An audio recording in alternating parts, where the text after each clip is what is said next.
ঘড়িতে এখন সকাল 8:30 বাজে। অস্থির হাতে আজকের খবরের কাগজের পাতা উল্টাচ্ছি।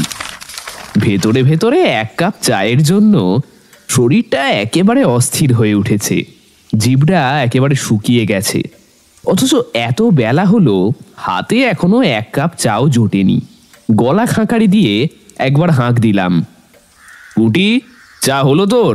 আজকে কি সকালের চাটা পাবো নাকি বাইরে গিয়ে খেয়ে আসতে হবে? পুটিরাম ব্যস্ত স্বরে বলে উঠল, একেবারে বদ্দাবাবু এলে সকলে চা জল খাবার দিয়ে দেবো। বারবার জনে জনে এত দিতে পারবো নি বাপু, সবটা তো এখনই পুঁটিরামের ঘাড়ে। এই এক জ্বালা হয়েছে এখন। যবে থেকে সত্যবতী সংসারের প্রতি উদাসীন হয়ে পড়েছে, তবে থেকেই সংসারে এমন ছন্ন ছাড়া অবস্থা। আর ব্যোমকেশ সেই কখন যে মর্নিং ওয়াকে গেছে, এখনো তার ফেরার নাম নেই। সত্যবতী সেই সকাল থেকে বারান্দায় গিয়ে বসে আছে। বেশ কিছুদিন হলো সত্যবতী কেমন যেন একটা হয়ে গেছে, কারোর সাথে আর কথা বলে না, মুখে সেই হাসিটাও নেই। এমনকি ব্যোমকেশের সাথে দাম্পত্য খুনসুটিও নেই। রান্নাঘরে যায় না, খাবারের থালা সামনে রেখে ঘন্টার পর ঘন্টা বসে থাকে, তেমন কিছু মুখেও তোলে না। ওর চোখ মুখ এই কদিনেই কেমন যেন বসে গেছে, কেমন যেন একটা ছন্নছাড়া ভাব সবকিছুতেই। অনেকবার এই নিয়ে ওর সাথে আমি আর ব্যোমকেশ কথা বলতে গেছি, কিন্তু কোনো বিশেষ লাভ হয়নি। সত্যবতীর মুখ থেকে আমরা একটা কথাও বার করতে পারিনি। আজ অবশ্য ব্যোমকেশ একজন মনোরোগ বিশেষজ্ঞের অ্যাপয়েন্টমেন্ট নিয়ে রেখেছে বিকেলে, কারণ সত্যবতীর শারীরিক কোনো সমস্যা যে নেই তা পাশের বাড়ির বোসদা কালই কনফার্ম করেছেন। উনি একজন জেনারেল ফিজিশিয়ান, ডাক্তারিতে ওনার বেশ নাম ডাক আছে। সকাল সন্ধ্যা ওনার চেম্বারের সামনে লম্বা লাইন পড়ে। তাই উনি যখন কাল বললেন যে সত্যবতীর শারীরিক কোনো সমস্যা উনি দেখতে পাচ্ছেন না, যতটা তাড়াতাড়ি সম্ভব একজন মনোরোগ বিশেষজ্ঞের পরামর্শ নিতে, তখন ব্যোমকেশ আর দেরি করেনি। এই ডাক্তারের খোঁজ অবশ্য বোসদাই দিয়েছেন। আজ বিকেল 4টের সময় আমাদের অ্যাপয়েন্টমেন্ট করা হয়েছে। আমাদের ডাইনিং হল থেকে বারান্দাটা একদম সোজাসুজি দেখা যায়। একবার ওই দিকে চাইলুম, দেখলুম সত্যবতী শূন্য চোখে বাইরের দিকে চেয়ে আছে। সত্য, সত্য, আরে কোথায় গেলে? তাড়াতাড়ি চাটা দাও। উফ, কত দেরি হয়ে গেল। একেবারে বাজারটা করেই ফিরলুম। যাই, হাত মুখটা ধুয়ে আসি। ব্যোমকেশের গলা পেয়ে আমি ফিরে তাকালাম। রোজ বেচারা নানাভাবে চেষ্টা করছে সত্যবতীকে স্বাভাবিক করার। অন্যদিন হলে এতক্ষণে সত্যবতী রান্নাঘর থেকে এসে হাজির হয়ে যেত। ব্যোমকেশের হাত থেকে বাজারের থলিখানা নিয়ে বলতো, যাও তাড়াতাড়ি হাত মুখ ধুয়ে এসো, আমি টেবিলে চা দিচ্ছি। কত বেলা হয়ে গেল, তোমার জন্য ঠাকুরপোড়া এখনো চা জল খাবার পেটে পড়েনি। কিন্তু আজ আর তা হলো না। ঘড়িতে এখন বিকেল 4:10। আমরা মিনিট 15 আগেই সত্যবতীকে নিয়ে ডক্টর দস্তিদারের চেম্বারে পৌঁছে গেছি। কিছুক্ষণ আগেই সত্যবতীকে ভিতরে নিয়ে গেছে। ব্যোমকেশ সেই থেকে অস্থির হয়ে আমার সামনে সমনে পায়চারি করে যাচ্ছে। ওর মনের অবস্থা আমি খানিকটা হলেও আন্দাজ করতে পারছি। প্রায় মিনিট 20 পরে ভিতরে আমাদের ডাক পড়ল। ভিতরে গিয়ে দেখলাম বছর 60-এর এক সৌম্যকান্তি চেহারার ভদ্রলোক গম্ভীর মুখে বসে আছেন। হাত দেখিয়ে আমাদের উল্টো দিকের চেয়ারে তিনি বসতে নির্দেশ করলেন। তারপর গম্ভীর কণ্ঠে বললেন, কিসের থেকে নজর সরিয়ে এবার একটু আশেপাশের মানুষগুলোর দিকেও খেয়াল করুন ব্যোমকেশ বাবু। আপনার স্ত্রীর সাথে কথা বলুন, ওনাকে সময় দিন। ভিতরে ভিতরে যে উনি ভীষণ একা হয়ে পড়েছেন। আমি কিছু ওষুধ লিখে দিচ্ছি, কিন্তু মনে রাখবেন, কাছের মানুষের যত্ন, সঙ্গ পাওয়া, খানিকটা একান্ত সময়, এগুলোর থেকে অব্যর্থ ওষুধ কিন্তু এই রোগের আর কিছু নেই। পারলে স্ত্রীকে নিয়ে সব কিছুর থেকে দূরে কোথাও ওনার ভালো লাগার জায়গায় কয়েকটা দিন কাটিয়ে আসুন। হাওয়া বদলও কিন্তু এই সব রোগে খুব তাড়াতাড়ি কাজে দেয়। ব্যোমকেশ দেখলাম অবনত মুখে ডাক্তারবাবুর কথা শুনছে। একজন জাঁদরেল সত্যান্বেষীও যে তার কাছের মানুষের কষ্টের কাছে খুব অসহায় হয়ে পড়ে, সেটা ব্যোমকেশকে দেখেই বুঝতে পারলাম। শেষ 6 মাস একের পর এক কেস নিয়ে ব্যোমকেশ সত্যিই ভীষণ ব্যস্ত হয়ে পড়েছিল। বেশিরভাগ দিনই প্রায় মাঝরাতে বাড়িতে ফিরত, আর আমিও ওর সঙ্গেই থাকতাম। বেচারি সত্যবতী সারাদিন একা একা বাড়িতে কাটাতো, ব্যোমকেশের ওপর অভিমান করত। আর সেই অভিমান এতদিন একটু একটু করে জমেই বোধহয় আজকের এই অবস্থা হয়েছে। আমরা ডাক্তারবাবুকে নমস্কার করে সত্যবতীকে নিয়ে বাড়ি ফিরে এলাম। আমরা এখন দাঁড়িয়ে আছি এয়ারপোর্টের লাগেজ কাউন্টারে। কনভেয়ার বেল্ট বাহিত হয়ে যাত্রীদের ব্যাগপত্র আসছে। এয়ারপোর্টেরই 2 জন স্টাফ মিলিয়ে মিলিয়ে সেসব কিছু এরোপ্লেন থেকে নামা যাত্রীদের হাতে তুলে দিচ্ছে। আমরা 3 জন এই প্রথমবার বিদেশে যাচ্ছি। সেদিন ডাক্তারবাবু যখন হাওয়া বদল করে আসার কথা বললেন, ব্যোমকেশ সেদিন বাড়ি এসেই ঠিক করে নিয়েছিল এতদিন ধরে জমানো টাকার সবটুকু একত্র করে হলেও সব কিছু ছেড়ে, এই শহর ছেড়ে অনেক দূরে কিছুদিন সত্যবতীকে নিয়ে ঘুরে আসবে। বিদেশ ভ্রমণের শখ সত্যবতীর বহুদিনের। আমি অবশ্য যাব না বলেছিলাম, কিন্তু ব্যোমকেশ নাছোড়বান্দা। অবশেষে তাই আমাকেও রাজি হতেই হয়েছিল। তারপর কয়েকদিন ধরে টিকিট ও আর যা যা কিছু ফর্মালিটিস আছে সেই সব কিছু করে আমরা 3 জন আকাশযানে উঠে পড়েছিলাম। সমস্ত কিছুই ব্যোমকেশের খ্যাতি ও চেনা জানার সূত্রে খুব সহজেই হয়ে গিয়েছিল। দাঁড়িয়ে দাঁড়িয়ে এসব ভাবতে ভাবতেই আমাদের লাগেজ নেবার ডাক এসে গিয়েছিল। আমি গিয়ে নিজেদের জিনিসপত্র মিলিয়ে নিয়ে চলে এলাম। তারপর 3 জন মিলে এয়ারপোর্টের বাইরে এসে দাঁড়ালাম। চারপাশে কুয়াশা আবৃত পাহাড় পর্বতে ঘেরা শহরটা দেখে সত্যবতী জোরে একটা নিঃশ্বাস নিল। এখানে পা দিয়েই যে ওর মনটা আগের থেকে অনেকটা হালকা হয়েছে তা ওর মুখের দিকে চাইলেই বোঝা যাচ্ছিল। এয়ারপোর্টের বাইরেই ট্যাক্সি স্ট্যান্ড। আমাদের হোটেল ব্যোমকেশ আগের থেকেই বুক করে রেখেছিল। আমরা একটা ট্যাক্সি ভাড়া করে হোটেলের উদ্দেশ্যে রওনা দিলাম। কিছুক্ষণের মধ্যেই দেখলাম আকাশ একদম ম্যাজিকের মতোই একেবারে মেঘমুক্ত ঘন নীল। এত গরম করতে শুরু করলো যে আমরা সকলেই শীতের পোশাক খুলে ফেলতে বাধ্য হলাম। সত্যবতী দেখলাম জানলার বাইরের দিকে চেয়ে আছে। রাস্তার দুপাশের ঝাঁ চকচকে বিশাল বিশাল অ্যাপার্টমেন্ট, শপিং মল, অফিস, আদালত ইত্যাদি সবকিছু আমাদের চোখে পড়তে লাগলো। রাস্তা ভর্তি লোকজন, গাড়ি ঘোড়া, কিন্তু সবকিছুই একদম ছবির মতো সুন্দর। গাড়ি থেকে দেখলাম এখানকার বেশিরভাগ মানুষই, সে নারী হোক বা পুরুষ, এক বিশেষ ধরনের কাপড় পরে আছে। পোশাকটা অনেকটা লম্বা কোটের মতো, কিন্তু দেখেই বোঝা যায় বেশ হালকা আর রং বেরঙের কাপড় জুড়ে বানানো হয়েছে। পোশাকটার সাথেই একটা লম্বা তেকোনা টুপি জড়ানো আছে।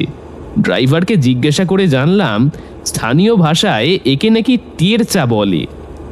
বিশাল তাপপ্রবাহ থেকে বাঁচতে এখানকার লোকজন পোশাকের ওপর এই ধরনের একটা পোশাক পরে। আশেপাশে তাকিয়ে শ্বেতাঙ্গ, কৃষ্ণাঙ্গ ইত্যাদি সব ধরনের মানুষই আমাদের চোখে পড়ল, তবে বেশিরভাগই আদিবাসী কৃষ্ণাঙ্গ।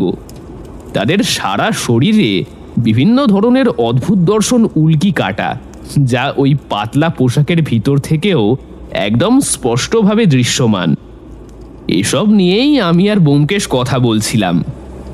মাঝে মধ্যে ড্রাইভারটির কাছ থেকে এখানকার দর্শনীয় সব জায়গা সম্পর্কে ব্যোমকেশ জেনেও নিচ্ছিল। ড্রাইভারটির বয়স এই আন্দাজ 40 কি 45 হবে। স্থানীয় আদিবাসী সম্প্রদায়েরই। নাম হলো হেনরি। কথাবার্তায় বেশ ভালো। বলল ওই আমাদের সব কিছু ঘুরিয়ে দেখাতে পারে। প্রায় বছর 20 ও নাকি এই লাইনেই রয়েছে। আমরা সানন্দে রাজি হলুম, কারণ এখন আবার গাইড খুঁজতে গেলে অন্য নানা রকম সমস্যা হতো। প্রায় 1.25 ঘন্টা বাদে শহরের কোলাহল থেকে বেশ খানিকটা দূরে আমরা আমাদের হোটেলের সামনে এসে পৌঁছলাম। পাহাড়ের কোলে বানানো বেশ সুন্দর আর ছিমছাম একটা হোটেল। গাড়ি থেকে নেমে আমি আর সত্যবতী চারপাশটা দেখছিলাম। ব্যোমকেশ হেনরির সাথে কালকে কোথায় কোথায় যাবে এবং কখন যাবে এসব বিষয়ে কথা সেরে নিচ্ছিল। আমরা যে হোটেলটার সামনে এসে দাঁড়িয়েছি সেটাকে ঠিক হোটেল বলা চলে না, একটা কাঠের 3 তলা বাড়ি, যার ছাউনিটা ছোট ছোট টালি আর টিন দিয়ে বানানো হয়েছে। বাড়িটার সামনে এক ফালি একটা বাগান মতো করা আছে, যেখানে রং বেরঙের পাহাড়ি ফুল ছোট ছোট টবে করে সাজিয়ে রাখা হয়েছে। ভিতরে ঢোকার দরজার ডান দিক আর বাঁ দিক বরাবর দুটো বাঁশের খুঁটির উপর একটা ফেস্টুন মতো টাঙানো আছে, আর তাতে লেখা আছে হোলি হেভেন গেস্ট হাউস। আমাদের গাড়িটা রাস্তারই একপাশে খানিকটা পাহাড়ি ঢালের জন্য হেলে দাঁড়িয়ে আছে।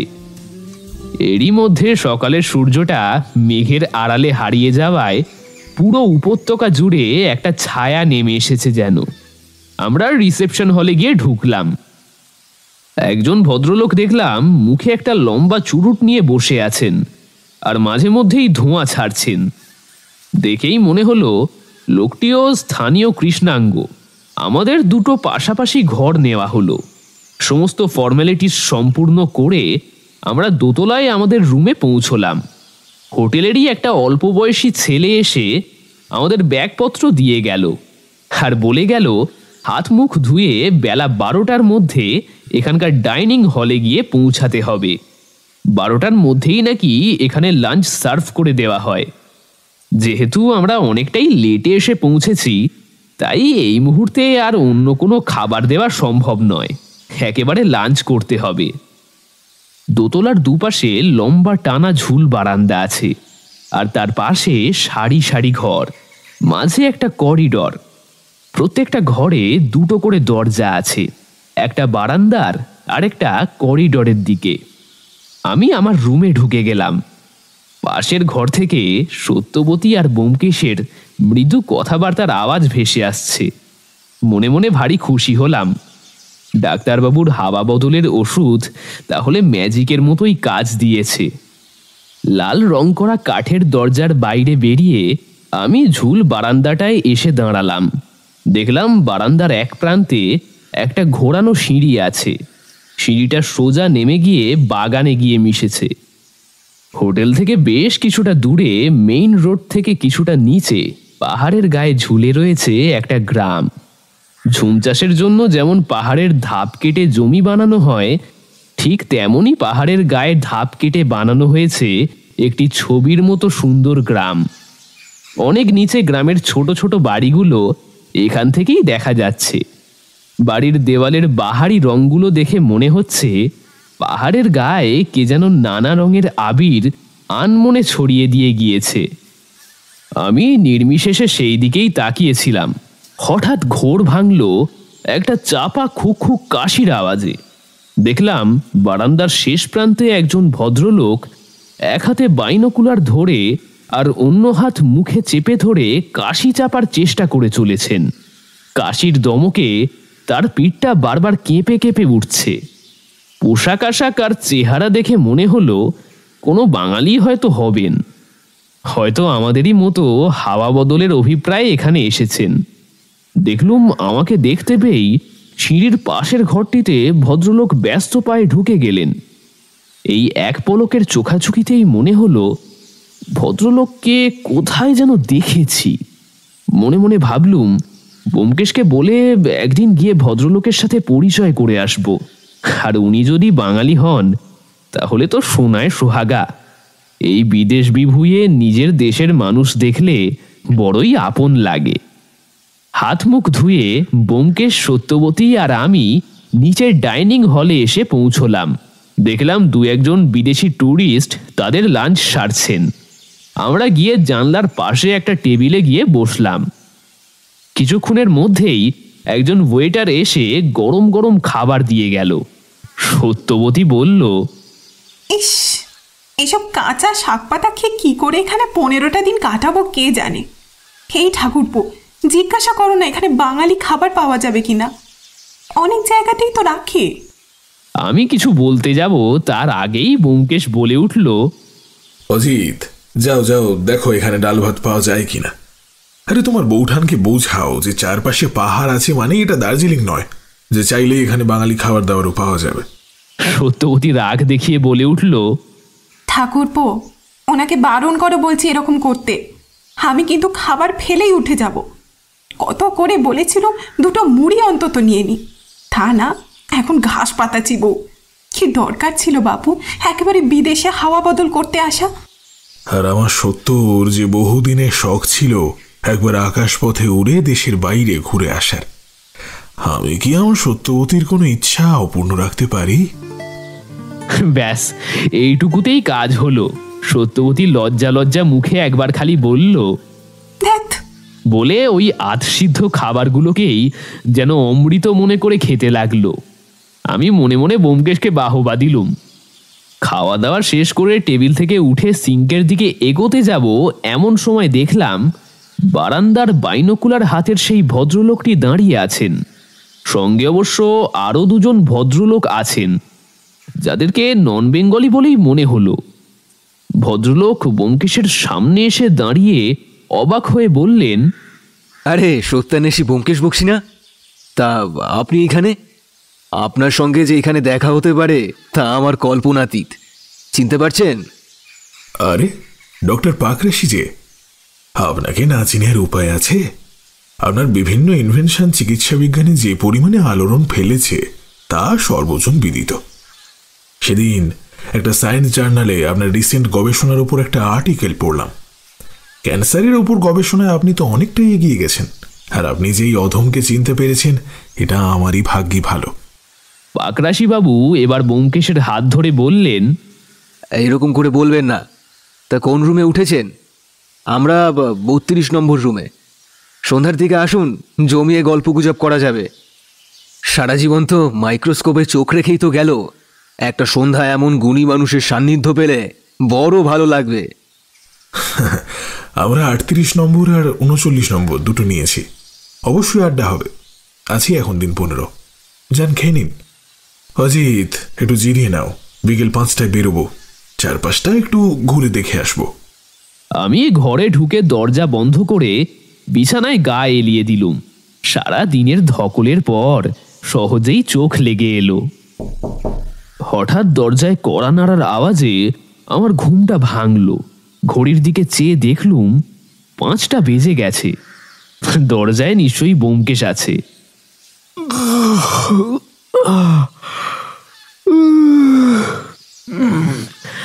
যাই বলে তাড়াতাড়ি দরজা খুললুম। এ কি ঠাকুরপো, তুমি এখনো তৈরি হওনি?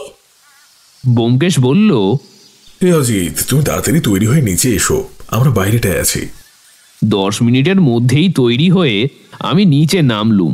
ব্যোমকেশ বলল, চলো আশপাশটা একটু ঘুরে আসি। কালকে হেনরিকে বলা আছে ও সকাল সকালই চলে আসবে, তারপর ঘুরতে বেরিয়ে পড়ব। আমরা বেরোতে যাব এমন সময় মেইন গেটের মুখে সকালের সেই ভদ্রলোকের সাথে দেখা হলো। ডক্টর পাকরাশি, সঙ্গে ওনার আরো দুজন সঙ্গী। ডক্টর পাকরাশি ব্যোমকেশকে দেখে বললেন, কি ব্যোমকেশ বাবু, ঘুরতে বেরোচ্ছেন? হ্যাঁ, ওই আর কি, এই একটু আশপাশটা। তা আপনি? কিছু দূরে একটা জঙ্গল আছে, ওখানেই। Doctor Pakrashi, we are getting late, তাড়াতাড়ি আসুন। ডক্টর পাকরাশিকে থামিয়ে ঘ্যাস ঘ্যাসে গলায় ওনার সঙ্গে থাকা একজন দীর্ঘকায় ব্যক্তি বলে উঠল। লোকটাকে দেখলেই কেমন যেন একটা মনে হয়। ব্যোমকেশ বলল, এই পাকরাশি বাবু, এখন আসি। হ্যাঁ, ফিরে আপনি ঘরে থাকলে অবশ্যই কথা হবে। আমরা বেরিয়ে পড়লুম। প্রায় ঘন্টাখানেক এদিক ওদিক ঘুরে আমরা যখন হোটেলে ফিরলুম তখন রাত 8টা বাজে। পোশাক আশাক পাল্টে আমি আর ব্যোমকেশ বারান্দায় এসে দাঁড়ালুম। ব্যোমকেশ সিগারেটের প্যাকেটটা পকেট থেকে বার করে একটা সিগারেট আমায় দিলে, আর একটা নিজে ধরালে। তারপর দুটো লম্বা শুকটান দিয়ে বলল, এখানকার আবহাওয়া সত্যিই অনবদ্য, যাই বলো না কেন। আর সত্য তো এখনই অর্ধেক সেরে উঠেছে। দেখো, এখানে যেন আবার কোনো সত্য অনুসন্ধানে জড়িয়ে পড়ো না, তাহলে তোমার সত্য কিন্তু খেপে উঠবে। হ্যাঁ, চলো চলো, তোমার সাথে ডক্টর পাকরাশির আলাপটা করিয়ে আনি। ওই তো 32 নম্বরটা দেখাই যাচ্ছে, আলো জ্বলছে, তার মানে ভেতরেই আছেন নিশ্চয়ই। মহাগুণী মানুষ কিন্তু এই পাগরাশি বাবু, আলাপ করে ভালো লাগবে তোমার, চলো। আমরা দুজনে গিয়ে 32 নম্বর রুমের দরজায় টোকা মারলাম। ভেতর থেকে উত্তর এলো, দরজা খোলা আছে, প্লিজ গেট ইন।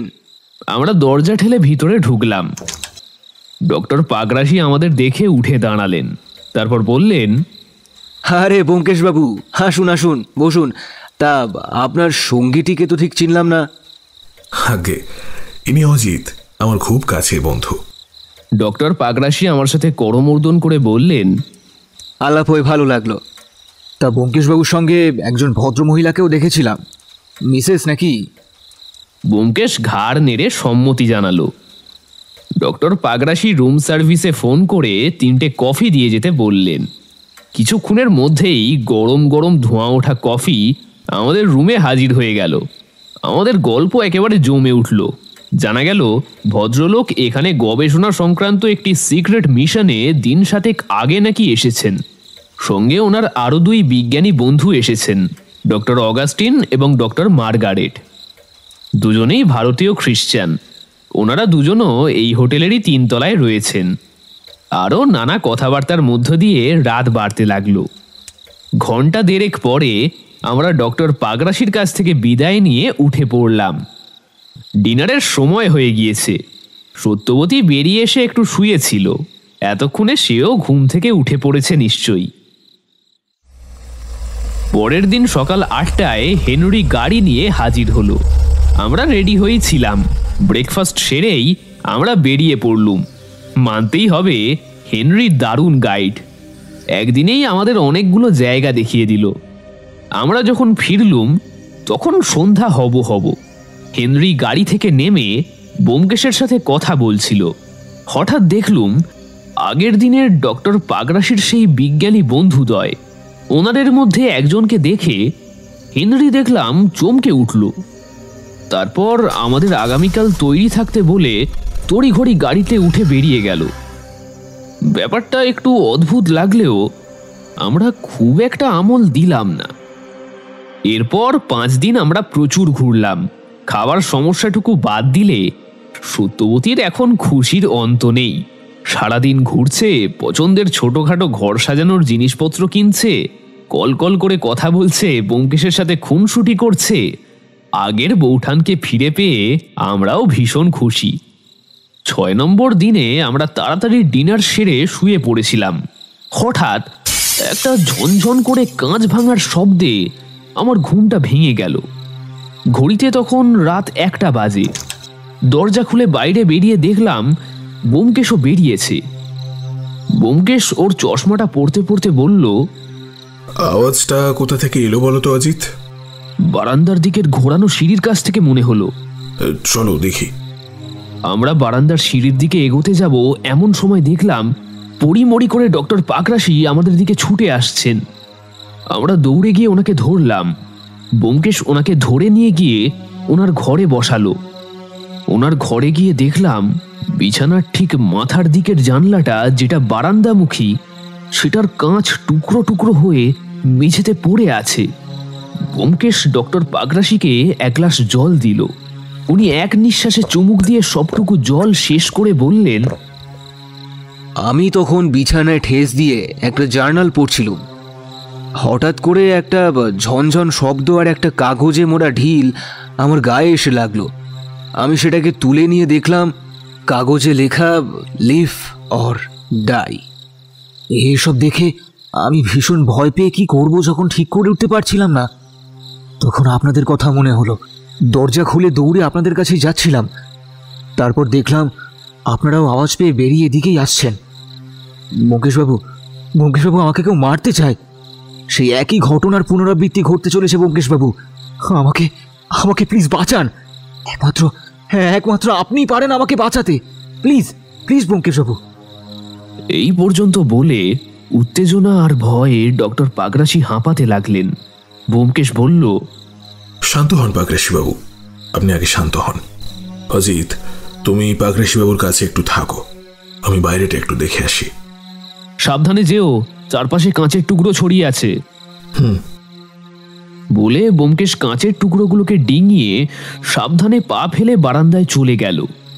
ঘরের ভিতরের ভাঙা জানলা থেকে দেখলাম ব্যোমকেশ পুরো বারান্দাটা একবার পর্যবেক্ষণ করে সিঁড়ি বেয়ে সোজা বাগানে নেমে গেল। তারপর কিছুক্ষণ পরেই আবার ফিরে এসে বলল, রুম সার্ভিসে বলে এসেছি, ওরা এসে এখনই সব পরিষ্কার করে নিয়ে যাচ্ছে। ম্যানেজার আজকে হোটেলে নেই, কালকে ওর সাথে কথা বলা যাবে। অজিত, আমার মনে হয় না যে আজকে রাত্রে আর কিছু হতে পারে।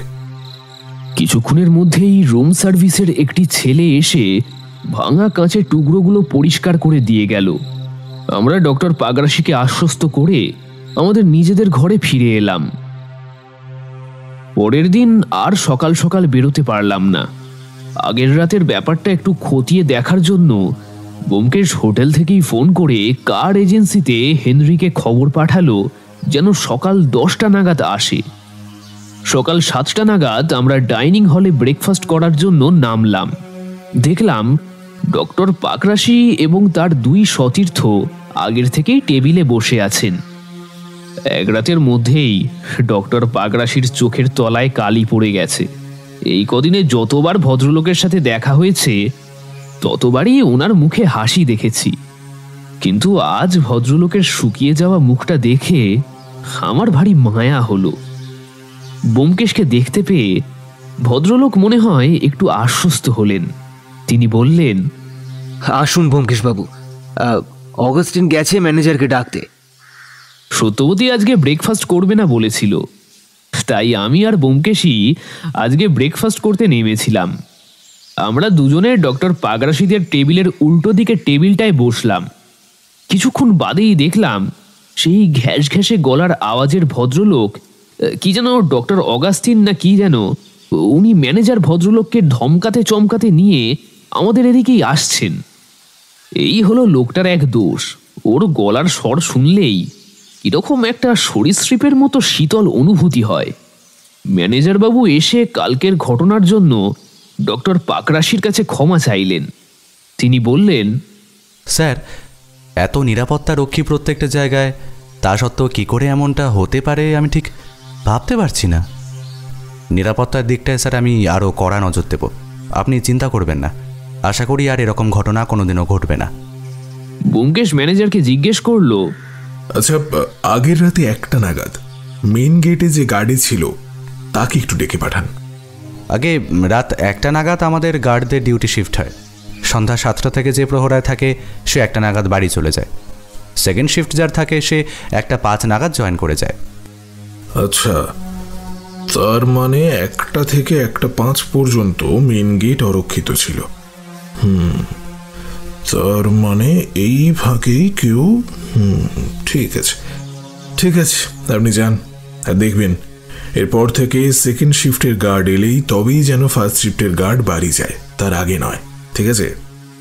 ডক্টর পাগরাশি কিছু একটা বলতে যাচ্ছিলেন, কিন্তু তার আগেই আবার ডক্টর অগাস্টিন তাকে থামিয়ে দিয়ে বললে, পাগরাশি, ছেলে মানুষই করো না। এসব উড়ো চিঠিতে তুমি কবে থেকে ভয় পেতে শুরু করলে? প্লিজ স্টপ প্যানিকিং, এসব কিছু হবে না। চলো চলো, এখন চলো, আমাদের ল্যাবে যাওয়ার সময় হয়ে গেছে। বলে প্রায় টানতে টানতে ডক্টর পাগরাশিকে নিয়ে চলে গেলেন। ডক্টর মার্গারেটও ওনাদের অনুসরণ করলেন।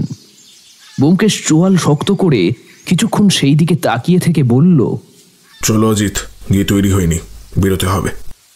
আমরা বেরিয়ে পড়লাম। সেদিন হেনরি আমাদের সমুদ্র দেখালো। এই জায়গাটা বড় অদ্ভুত।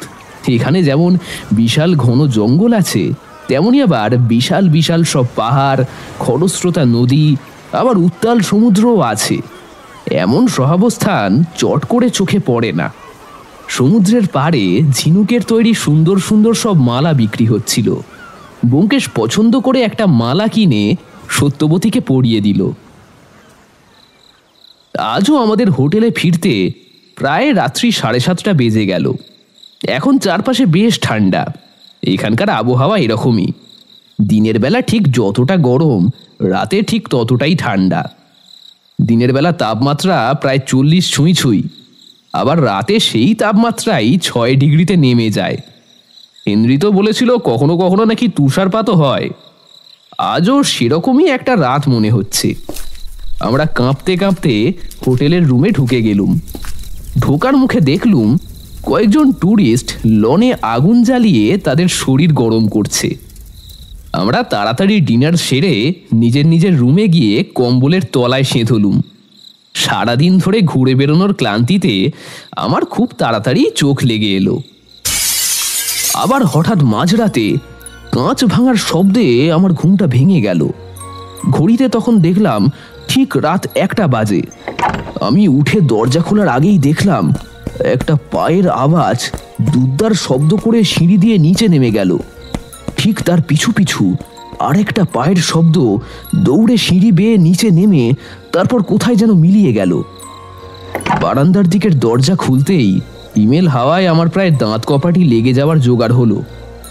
আমি ডক্টর পাকরাশির ঘরে গিয়ে দেখলাম সেই একই আগের রাতের দৃশ্য। কাঁচের টুকরোগুলো এদিক ওদিক ছড়িয়ে পড়ে আছে। একটা কাঁচের টুকরো এসে ডক্টর পাকরাশির হাতে গেঁথেছে। উনি দরজার পাশে দাঁড়িয়ে কাঁপছেন।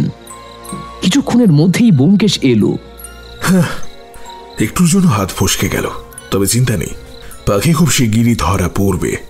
একটা ক্লু পেয়েছি, কিন্তু তার আগে আপনাকে যে সবটুকু খুলে।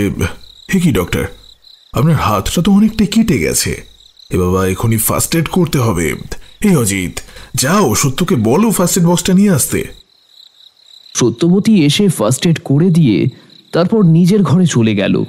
ডক্টর পাকরাশি এরপর বলতে শুরু করলেন, আজ থেকে বছর 7 আগে ভারত থেকে একজন বিজ্ঞানী এই দেশে আসেন এক সিক্রেট মিশন নিয়ে। ওনার নাম ছিল ডক্টর রাসেল। ওনার পিতামহ ছিলেন একজন বিখ্যাত প্রত্নতত্ত্ববিদ।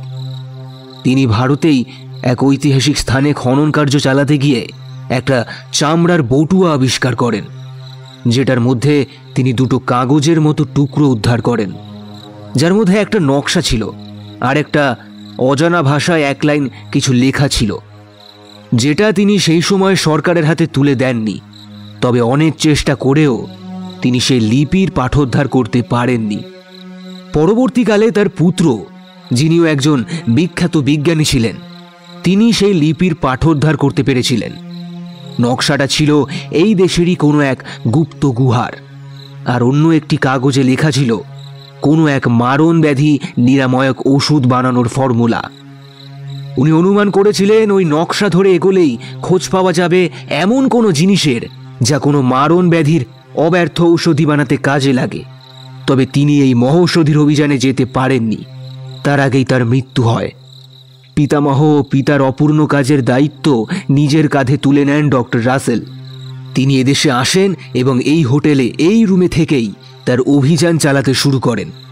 জানা যায় এখানকার বিভিন্ন জায়গায় খোঁজ চালিয়ে স্থানীয় আদিবাসীদের জিজ্ঞাসাবাদ করে তিনি পৌঁছে যান সেই গুহায়। সেই গুহার পাশেই বইতে থাকা এক খরস্রোতা নদী। প্রতি বছর আগস্ট থেকে সেপ্টেম্বরের মধ্যবর্তী সময় সেই নদী পরিণত হয় রক্ত নদীতে।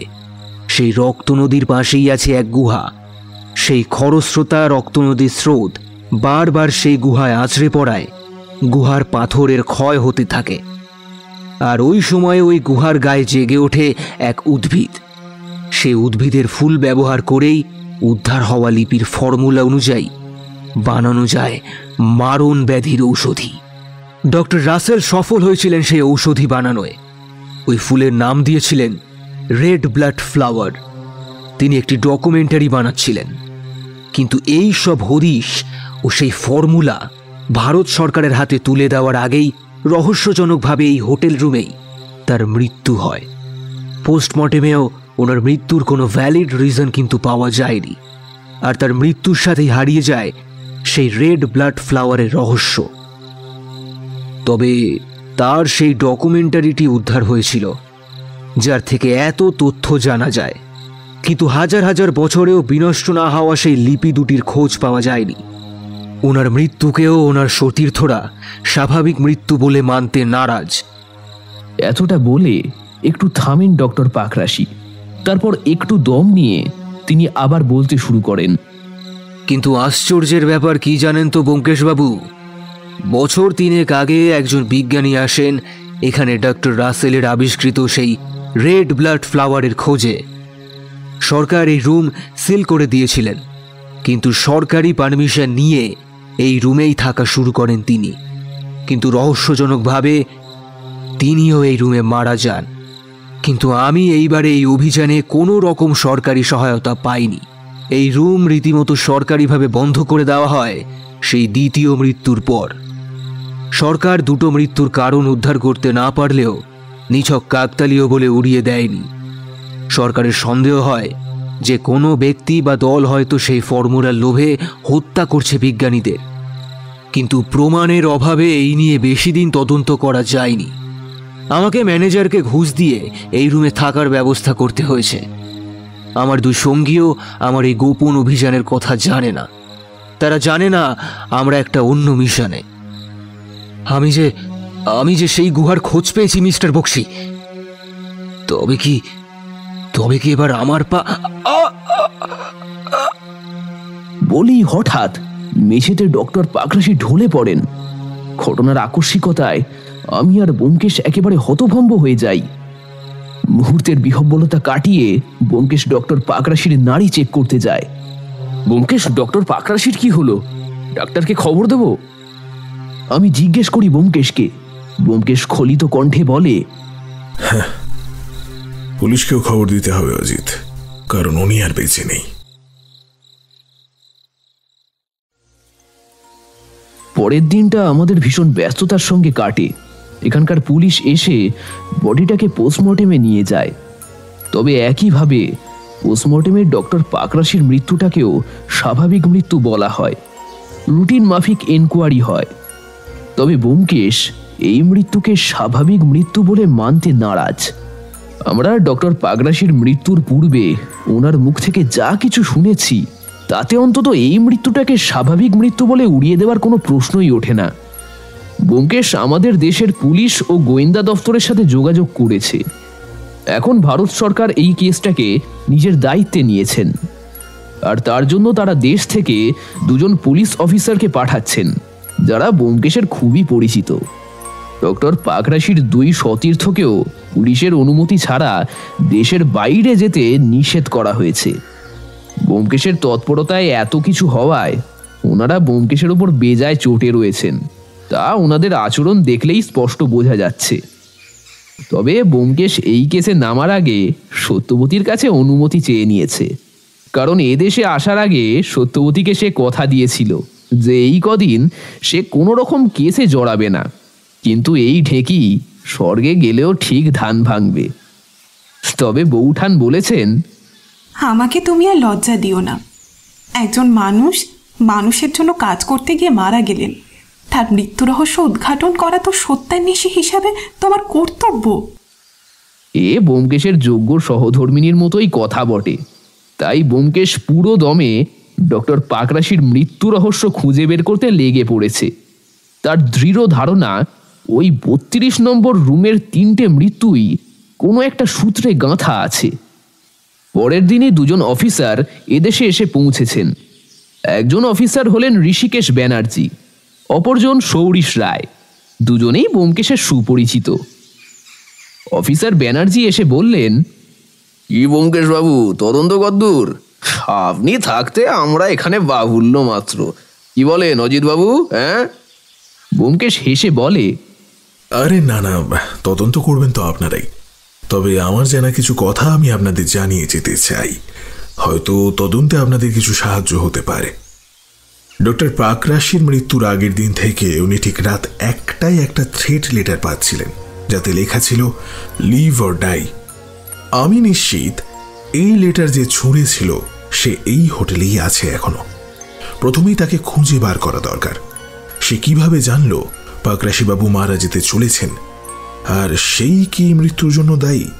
আর যদি সেই আততায়ী হয় তবে জানতে হবে যে সে কেন হত্যা করলো ডক্টর পাকরাশিকে, আর কিভাবেই বা হত্যা করলো।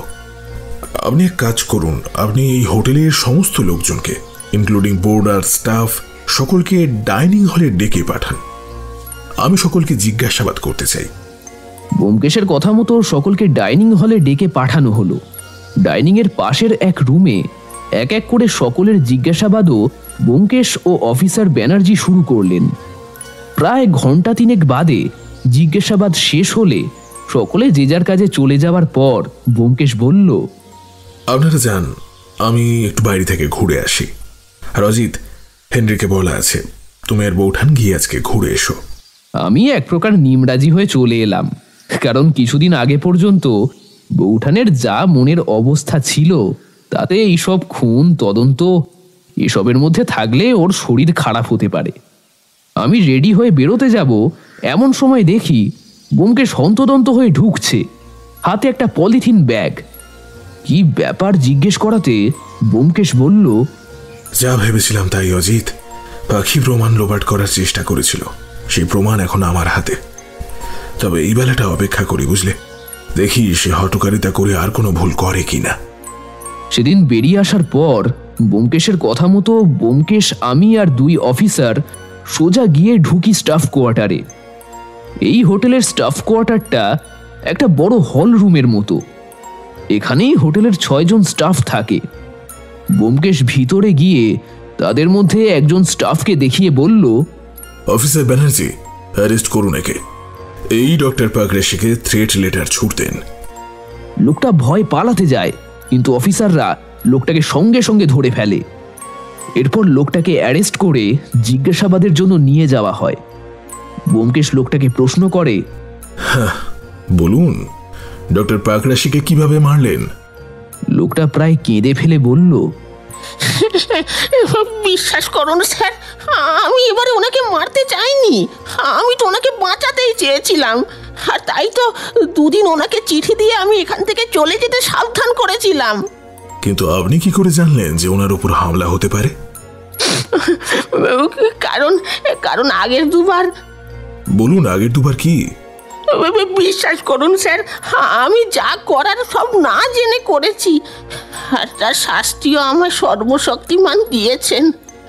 আমার বউ মেয়েকে আমি সেই পাপেই হারিয়েছি, আর আজও সেই কারণেই আমার এক পায়ে কোনো বল নেই। এসব খবর আমার জানা আছে, যেটা জানা নেই সেটা বলুন। বছর 7 আগে যখন প্রথম এখানে এক বিজ্ঞানী আসেন, তখন এক রাতে মুখ ঢেকে একজন লোক আসেন আমার কাছে। একটা কাগজে মুড়ে একটা পাউডার দিয়ে বলেন, ওই পাউডারটা ওই বিজ্ঞানী বাবুর খাবারে মিশিয়ে দিতে হবে। তার বদলে উনি আমাকে অনেক টাকা দেন। আমি গরিব মানুষ, টাকার লোভে আমিও তখনও বুঝিনি। তার পরের বারও লোভে পড়ে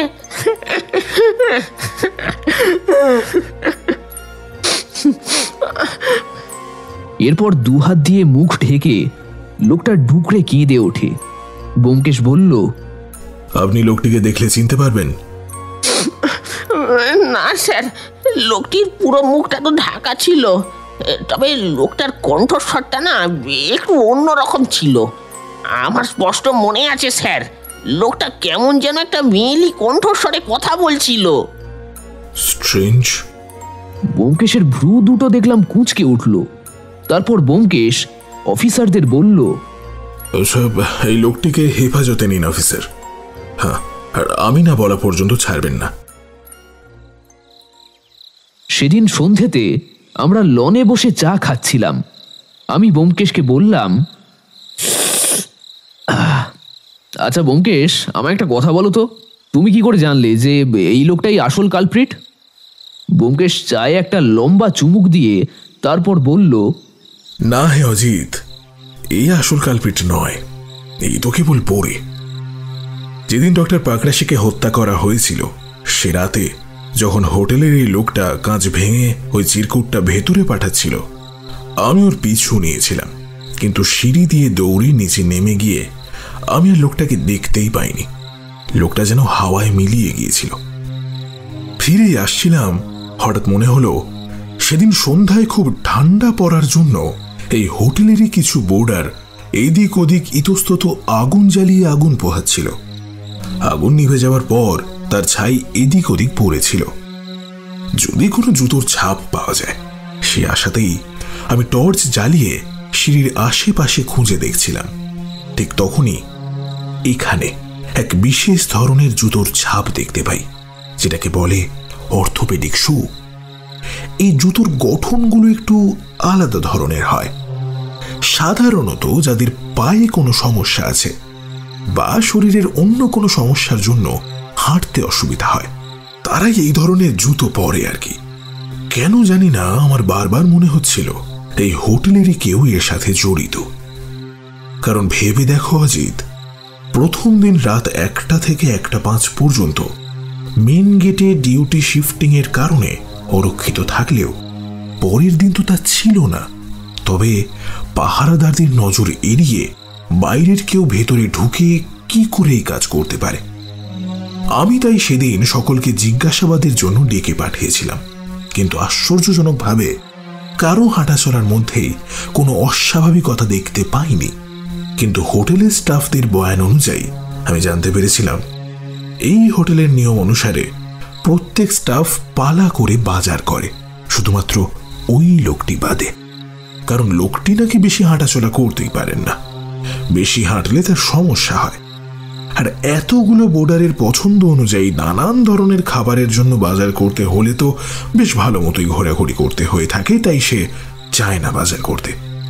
ঠিক তখনই ব্যাপারটা আমার কাছে স্পষ্ট হয়ে যায়।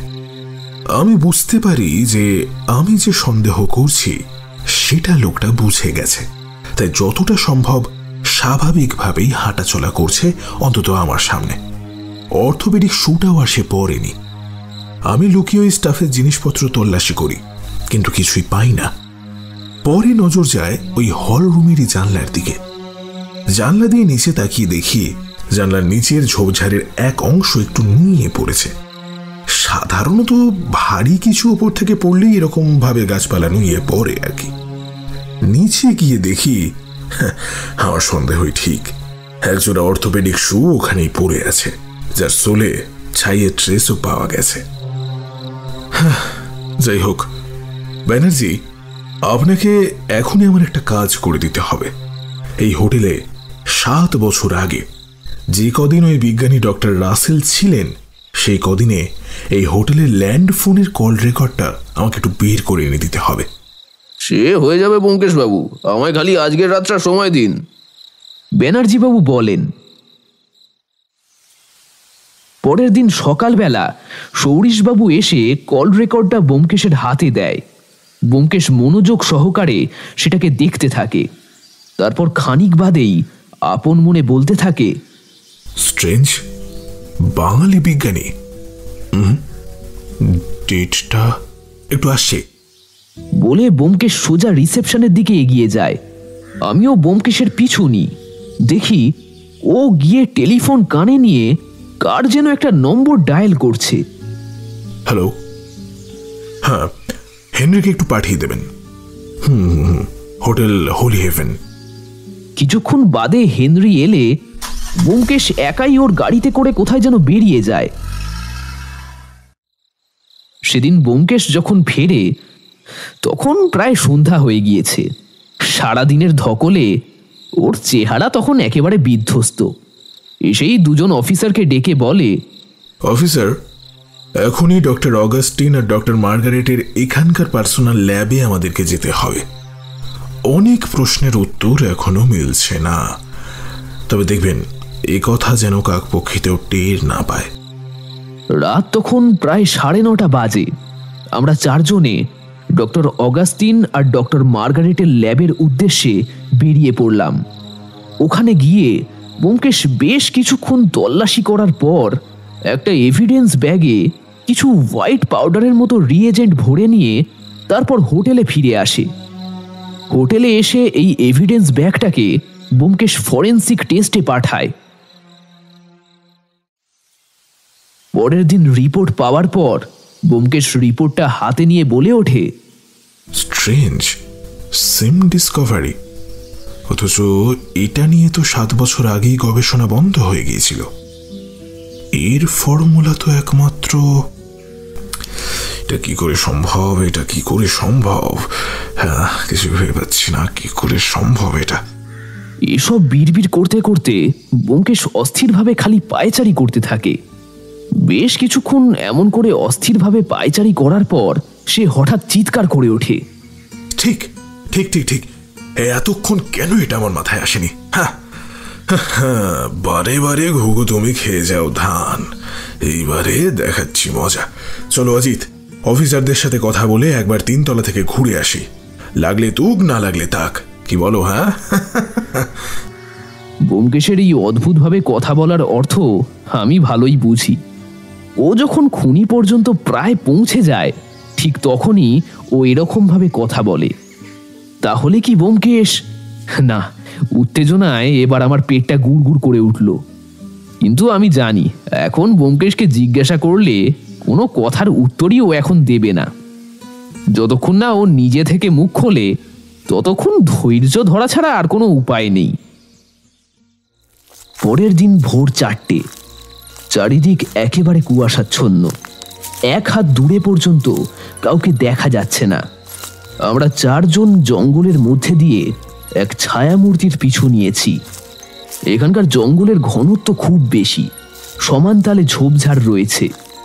পায়ের নিচের জমি কোথাও কোথাও সমতল, আবার কোথাও বা খাড়াই হয়েছে। অনুসরণ করতে করতে পথে কোথাও কোথাও ছোট ছোট নদী খাত পড়তে লাগলো, আবার কোথাও বা পচা ডোবা। পচা জলকাদার গন্ধে আমাদের গা গুলিয়ে উঠছিল। কিন্তু আমাদের সামনের ব্যক্তি বেশ অভিজ্ঞের মতো এগিয়ে চলতে লাগলো। প্রায় ঘন্টা 1.5 এগোনোর পর একটা বিরাট লম্বা অথচ ন্যাড়া গাছের সামনে গিয়ে ছায়ামূর্তি থামল। আমরা একটা নিরাপদ দূরত্বে গাছের আড়ালে লোকালাম। দেখলাম লোকটা একবার এদিক ওদিক দেখে নিয়ে গাছটাকে বাঁ হাতে ফেলে তারপর এগোতে লাগলো। কিছু দূর যাবার পর আমরা সকলেই কুলকুল করে একটা শব্দ পেতে লাগলাম। বুঝলাম আশেপাশেই কোথাও কোনো বেগবতী নদী বয়ে চলেছে। কিছুক্ষণ বাদেই ডক্টর পাকরাশির বলা সেই রক্ত নদীর দেখা মিলল। জলটার রং অদ্ভুত রকমের লাল রক্তের মতো। দেখলাম লোকটা নদীটার ধার বরাবর এগিয়ে যেতে লাগলো। কিছু দূর এগোতেই একটা গুহা চোখে পড়ল। খরস্রোতা নদীর জলস্রোত বারংবার আছড়ে পড়ায় গুহার একপাশ ক্ষয়ে গিয়ে প্রায় ভেঙে পড়েছে। কুলকুল শব্দে ভেতরে জল ঢুকছে। লোকটা একটা মশাল জ্বালিয়ে অতি সাবধানে পা ফেলে সেটার ভিতরে ঢুকলো। গুহার ভেতরটা ভীষণ পিছল। আমরাও সাবধানে এগোতে থাকলাম। কিছু দূর যাবার পর দেখি একটা বুনো ফুলের সুবাসে চারপাশ যেন ভরে উঠেছে। সেই ছায়ামূর্তি দ্রুত হাতে এক জায়গার পাথর সরিয়ে একটা চামড়ার বটুয়া বের করে আনলো। তারপর একটা ক্রূর হাসি হেসে সে মেয়েলি গলায় বলে উঠল, এরপর পৃথিবীর শ্রেষ্ঠ বিজ্ঞানী হয়ে ওঠা থেকে কেউ আমাকে আটকাতে পারবে না। এই সেই রেড ব্লাড ফ্লাওয়ার, এই সেই ঐতিহাসিক ফর্মুলা। 7টা বছর ধরে এই দিনটার জন্য আমি শুধু অপেক্ষা করেছি। এই জন্যই বলে যার শেষ ভালো তার সব ভালো। কিন্তু আপনার ক্ষেত্রে তো শেষটুকু ভালো হলো না মিস্টার অগাস্টিন, ওরফে 7 বছর আগে মৃত Mister Jackson. Mister Augustine, you are under arrest. আমরা আজকে সকালের ফ্লাইটে কলকাতা ফিরেছি। সন্ধ্যাবেলা বৌঠান 3 কাপ চা আর ফুলকপির পকোড়া নিয়ে এসে টেবিলে রেখে বলল, এবার ব্যাপারখানা আমাদের খুলে বলো দেখি, আর ধৈর্য রাখা যাচ্ছে না। আমিও বৌঠানকে সমর্থন করলাম। ব্যোমকেশ চায়ের কাপে একটা লম্বা চুমুক দিয়ে বলল, হোটেলের ওই স্টাফকে কি করে ধরলাম তা তো তোমরা শুনেছই। তারপর থেকেই বলি, আমি খানিকটা ওয়াইল্ড গেস করি ডক্টর রাসেল যখন ওই হোটেলে ছিলেন তখনকার টেলিফোনের কল রেকর্ডটা জোগাড় করতে বলি। ওই কল রেকর্ডেই আমি দেখি এক ভারতীয় বিজ্ঞানী ডক্টর জ্যাকসনের নাম। এই বিজ্ঞানীর সাথে ডক্টর রাসেলের প্রত্যেক দিন কথা হতো। এই বিজ্ঞানীর ব্যাপারে জানতে আমি এই শহরের সবচেয়ে প্রাচীন লাইব্রেরিতে যাই। ওখানে গিয়ে একটা খবরের কাগজের পাতায় একটা খবরে আমার চোখ আটকে যায়। সেই পাতায় লেখা ছিল ডক্টর জ্যাকসন 7 বছর আগে দুর্ঘটনায় মারা যায়। আমি এরপর ওনার সম্পর্কে আরো তথ্য জোগাড় করার জন্য খোঁজাখুঁজি করতে থাকি। দেখি একটা জার্নালে ওনার এক আবিষ্কার সম্পর্কে বেরিয়েছিল। উনি এমন একটা ড্রাগ আবিষ্কার করেন যেটার অল্প পরিমাণ ডোজ হাইপোক্যালেমিয়া প্রিভেন্ট করে। আবার সেই ড্রাগে শরীরে অতিরিক্ত মাত্রায় গেলে কার্ডিয়াক অ্যারেস্ট বা কিডনি ফেলিয়ার হয়ে মানুষ মারা পর্যন্ত যেতে পারে। এদিকে দেখো, ওই ড্রাগ শরীরে গিয়েই রিয়াকশন করে দুটো শরীরেই এসেনশিয়াল মিনারেল কনভার্ট হয়ে ব্লাডের সাথে মিশে যায়। ফলে পোস্টমর্টমেও ওই ড্রাগের কোনো ট্রেস পাওয়া যায় না। ড্রাগটির ভৌত ধর্ম হলো এর কোনো গন্ধ নেই এবং এটাকে ওই সাদা মোটা দানার নুনের মতো দেখতে। কিন্তু উনি ওই ড্রাগের ফর্মুলা কোথাও লিপিবদ্ধ করে যাননি, যার ফলে ওনার মৃত্যুর সাথে সাথেই ওই ড্রাগ নিয়ে রিসার্চও বন্ধ হয়ে যায়। কিন্তু আমার কেন জানি না মনে হয় কোথাও গিয়ে এই ড্রাগ দিয়েই ওই 3টে খুন করা হয়নি তো। কারণ হোটেলের স্টাফটি বলেছিল একজন অজ্ঞাত ব্যক্তি তাকে একটা পাউডারের মতো জিনিস দিয়েছিল খাবারে মেশানোর জন্য। কিন্তু হিসেব মতো একজন মৃত ব্যক্তি কিভাবে এসব করতে পারে? আমি এরপর আরো খোঁজ নিতে থাকি। তবে এবারে শুধুমাত্র জ্যাকসন নয়, আমি মার্গারেট, অগাস্টিন এদের সকলেরই খোঁজ নিতে থাকি। জানতে পারি যে এই জ্যাকসনের একটু মেয়েলি প্রকৃতির গলা ছিল এবং অগাস্টিন আজ থেকে 6 বছর আগে ইন্ডিয়ান সায়েন্টিস্ট অ্যাসোসিয়েশনে যোগ দেয়। তার আগের কোনো রেকর্ড তার নেই। ব্যানার্জি ভালো করে খোঁজ নিয়ে যাচাই করে জানতে পারে অগাস্টিনের সমস্ত কাগজপত্রই আসলে জাল। এরপরে 2-2 4 করা গেলেও দুটো মানুষে যে এক সেরকম কোনো কংক্রিট প্রমাণ আমার হাতে ছিল না। তাই জন্য আমরা অগাস্টিনের ল্যাবে তল্লাশি চালাই, আর ওখানেই পাওয়া যায় জ্যাকসনের আবিষ্কৃত সেই ড্রাগ। এরপর আর সন্দেহের অবকাশই থাকে না।